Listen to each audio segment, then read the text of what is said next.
जरूरी सूचना है आप सभी स्टूडेंट्स के लिए, स्टडी फॉर सिविल सर्विसेज का Android app Google play store में आ चुका है, उसको प्लीज तुरंत इंस्टॉल कर लीजिए। और अगर आप स्टडी फॉर सिविल सर्विसेज के सिर्फ ऐप से कोई भी कोर्स, कोई भी पीडीएफ परचेस करते हैं तो उसमें अप्लाई कूपन, अगर आप ज्ञान सर जो है आप उसमें अप्लाई करते हैं, ये कूपन कोड है, तो उसमें 20% फीस तुरंत माफ हो जाएगी, मतलब 20% डिस्काउंट तुरंत उसमें लग जाएगा। ज्ञान सर लिखना है, नॉर्मली ज्ञान सर, स्मॉल लेटर में है सब कुछ, कोई स्पेस नहीं, कोई कॉलम नहीं, सिर्फ ज्ञान सर, GYANSIR। इस तरह से अगर कूपन कोड लगाते हैं आप ऐप में बाई करने से पहले, जो अप्लाई कूपन वाले में आता है, तो 20% का डिस्काउंट तुरंत मिलेगा। वीडियो देखिए। नमस्कार साथियों, स्वागत है आप सभी का स्टडी फॉर सिविल सर्विसेज में। ये क्लास है हमारी मॉडर्न इंडिया की, और मॉडर्न इंडिया में टॉपिक चल रहा है यूरोपियन कंपनियों का भारत में आगमन। और उसमें हमने जो है लास्ट क्लास में पुर्तगाली और अंग्रेजों को डिस्कस कर लिया था। आज हम आगे बढ़ेंगे और आज हम थोड़ी सी बात करेंगे डेन के बारे में, और फिर बात करेंगे फ्रांसीसियों के बारे में। डेनिस के बारे में कुछ खास पॉइंट नहीं है, एक आध दो पॉइंट है बस, तो इनको ज़रा देख लेते हैं। सिंपल से पॉइंट है, देखो ज़रा। अंग्रेजों के बाद डेनिस 1616 में भारत आए। तंजौर के ट्रांकेबोर में इन्होंने अपनी पहली फैक्ट्री लगाई 1620 में। बस यही एक पॉइंट है इसमें जो आप याद रखना। इसके अलावा बाकी इसमें और कोई ऐसा पॉइंट नहीं है जो आप याद रखो। डेन कंपनियाँ, ठीक है, हाँ, डेनमार्क के निवासी इसीलिए डेन है। अगला फैक्ट है इसमें फ्रांसीसियों के बारे में, इसको जरा पढ़ लेते हैं। देखो जरा। फ्रांस के सम्राट लुई 14वें के समय में उनके मंत्री कोलबर्ट के प्रयासों के परिणाम स्वरूप 1664 में एक फ्रांसीसी कंपनी की स्थापना हुई, जिसका नाम है कंपनी द इंड ओरिएंटल।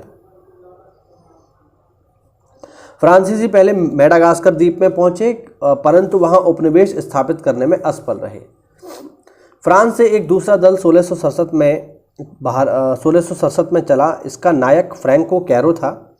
इसके साथ इस्फहान का निवासी मरकारा भी था। भारत में फ्रांसीसियों की पहली फैक्ट्री 1668 में सूरत में स्थापित हुई।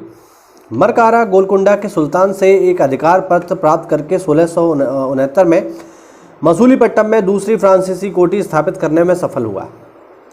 1672 में फ्रांसीसियों ने मद्रास के निकट सांथोम को ले लिया, लेकिन अगले साल उनके सेनापति दी ला हेग गोलकुंडा के सुल्तान और डचों की सम्मिलित सेना द्वारा पराजित हुआ, तथा डचों ने सांथोम देने को उनको बाध्य किया और अंग्रेजों मतलब फ्रांसीसियों के हाथ से ये क्षेत्र चला गया। अंग्रेज समर्थित डचों ने 1693 में फ्रांसीसियों से पांडिचेरी भी ले लिया। 1697 में रिजविक की संधि के द्वारा इसे वापस लौटा दिया गया था। 1706 में मार्टिन यहाँ का गवर्नर रहा। बंगाल के सूबेदार शाइस्ता खान ने 1674 में फ्रांसीसियों को एक जगह दी, जहाँ 1690 से लेकर 1692 ईस्वी में उन्होंने चंदनगर की प्रसिद्ध फ्रांसीसी कोठी बनाई। जून 1720 में फ्रांसीसी कंपनी का इंडीज को चिर स्थायी कंपनी के रूप में पुनर्निर्माण किया गया इसका। तब 1720 और 1742 के बीच में लिनो तथा ड्यूमा के बुद्धिमत्तापूर्ण शासन में समृद्धि कंपनी के पास लौट आई, फ्रांसीसी कंपनी के पास। अच्छा, एक चीज़ ध्यान रखना, ये जो फ्रांसीसी कंपनी है ये सरकारी है। ईस्ट इंडिया कंपनी सरकारी नहीं है, वो प्राइवेट है। फ्रांसीसियों ने 1721 में मॉरिशस, 1725 में मालाबार समुद्र तट पर स्थित माही तथा 1739 में कारीकल पर कब्जा कर लिया। पांडिचेरी को 1701 ईस्वी में पूर्व की फ्रांसीसियों की सभी बस्तियों का मुख्यालय बनाया गया। पांडिचेरी मुख्यालय बना, ध्यान रखना। तथा फ्रैंको मार्टिन को भारत में फ्रांसीसी मामलों का महानिदेशक बनाया गया। फ्रांसीसी गवर्नर डुप्ले के समय में फ्रांसीसी प्रभुत्व की स्थापना हुई।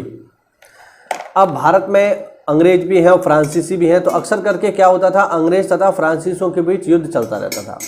तो अंग्रेज और फ्रांसीसियों के बीच जो युद्ध हुए हैं, उन युद्धों को कहा जाता है साथियों कर्नाटक युद्ध, ध्यान रखना, ठीक है। तो आज हम बात करेंगे कर्नाटक युद्धों की, एक एक करके बात करेंगे। देखिए, पहला तो यही पूछ लेगा कर्नाटक वॉर किस किस के बीच हुए हैं, आप आंसर करोगे अंग्रेज और फ्रांसीसी। और ऐसा नहीं है इंडिया में ही हो रहे हैं, ये भी ध्यान रखना, मतलब इस दुनिया में जहाँ कहीं भी अंग्रेज और फ्रांसीसी हैं वहाँ पर ये युद्ध हो रहे हैं, ठीक है। यूरोप में भी चल रहे हैं, इसके अलावा इंडिया में भी चल रहे हैं, यानी दुनिया भर में जहाँ जहाँ फ्रांसीसी और अंग्रेज एक साथ हैं वहाँ पर युद्ध ये होने लगे। और इन्हीं कर्नाटक युद्ध में आपको बहुत ही फेमस युद्ध देखने को मिलता है जिसे कहते हैं सप्तवर्षीय युद्ध, वो भी मैं आपको आगे बताऊंगा। चलिए क्या करके देखते हैं।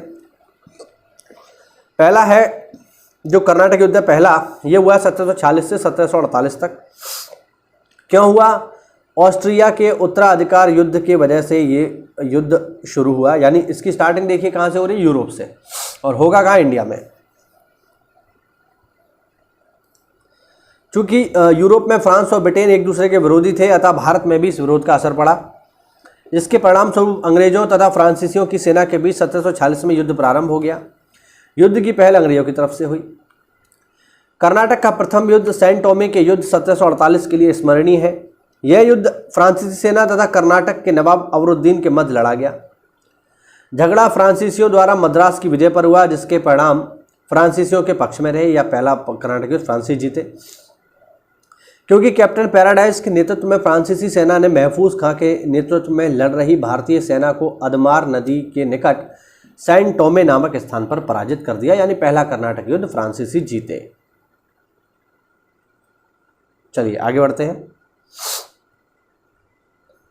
ऑस्ट्रिया का उत्तराधिकार का युद्ध जो 1740 में प्रारंभ हुआ था और अप्रत्यक्ष रूप से कर्नाटक युद्ध के लिए भी उत्तरदायी था, यूरोप में 1748 में एक्स ला शापेल की संधि द्वारा समाप्त हो गया। इस संधि के तहत प्रथम कर्नाटक युद्ध भी समाप्त हो गया, ठीक है। और संधि की शर्तों के अनुसार फ्रांसीसियों ने मद्रास अंग्रेजों को वापस कर दिया। तो बेसिकली 2-3 पॉइंट इसमें याद रखने हैं। कौन कौन से? पहला कर्नाटक युद्ध कब हुआ? 1740 1748। कारण ऑस्ट्रिया के उत्तराधिकार का युद्ध। कौन जीता? फ्रांसीसी सेना जीती। अंत किस संधि से हुआ है? एक्स ला शापेल की संधि। ध्यान रखना, ये 3 पॉइंट आपको इसमें याद रखने हैं। चलिए इस छोटी सी क्लास में इतना ही। अगले हम बात करेंगे दूसरे कर्नाटक युद्ध और तीसरे कर्नाटक युद्ध की। मिलते हैं अगली क्लास में, तब तक के लिए जय हिंद, जय भारत, वंदे मातरम।